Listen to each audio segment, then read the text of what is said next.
Enforcement کی police کی وردی استعمال کرتے ہوئے رکوے کر رہا تھا یہ گینگ، جس وجہ سے پولیس کی بدنامی ہو رہی تھی. اور سیکنڈلی یہ کہ انہوں نے اس گینگ نے سکھ کمیونٹی کے ساتھ بھی وارداتیں کی ہیں جس وجہ سے ہماری ملک کی بھی بدنامی کا باعث بن رہا تھا.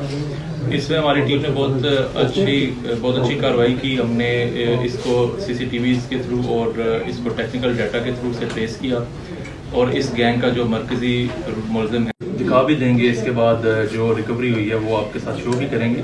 اس میں actually this is not exact police uniform, لیکن جو عام شہری ہوتے ہیں ان کو اندازہ نہیں ہو پاتا. وہ پولیس کا انہوں نے اس کے اوپر لکھا ہوا ہے، مونوگرام لگائے ہوئے ہیں.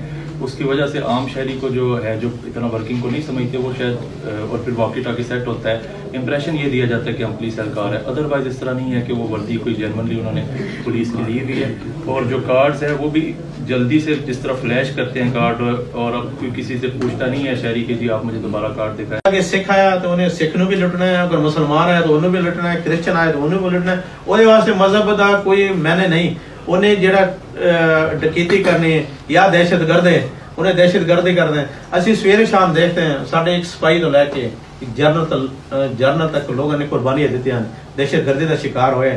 1 لاکھ کے قریب ساڑھے سیکیورٹی ادارے نے، جہاں پولیس بھی ہے، رینجر بھی ہے، ساری آرمی بھی ہے، عام شہری